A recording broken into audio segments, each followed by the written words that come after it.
Getty for Brexit News.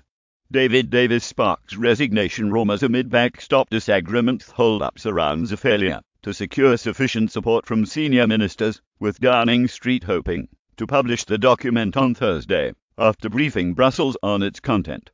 Mrs May's new arrangement plans to keep the UK remaining closely tied to the EU for an indeterminate period of time at the end of the transition period, in the hope a new customs fix would emerge as the answer for the Irish border question. Preventing a hard border on the island of Ireland has become Brexit's most divisive topic, with Irish Prime Minister Leo Varadkar warning the issue could derail the whole process.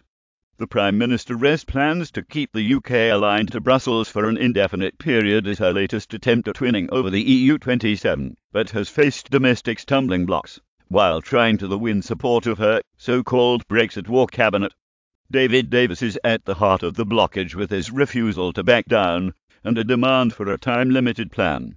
The disagreement has sparked rumours that the Brexit Secretary is planning a shock resignation. However, sources close to the senior minister have denied any possibilities of quitting office.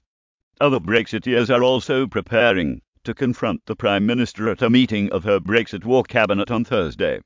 Former Brexit Minister David Jones has warned the UK's EU divorce would become deeply dangerous without his former boss Mr Davis at the helm. Emma Jones told the BBC. Negotiations continuing without David Davis would be deeply upsetting and deeply dangerous for the country. David Davis needs to stay where he is. Meanwhile, in Brussels, EU officials are happy to let the drama in Westminster play out while they wait for any proposals to arrive on the negotiating table.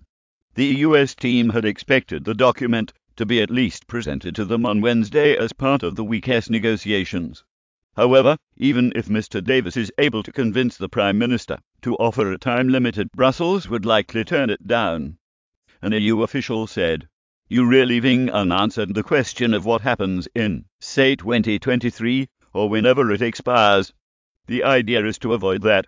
While things are moving on in negotiations, the US hopes for the June summit, where leaders of the EU 28 will meet, have been significantly scaled back, with many resigned. The Irish border debate will rumble on into October. Nonetheless, the US chief negotiator Michel Barnier is expected to hold a public briefing on Friday before Mr Davis travels to Brussels on Monday for a private meeting with his counterpart. The Frenchman is likely to treat Friday's address as a soft landing for any proposals ahead of the June summit.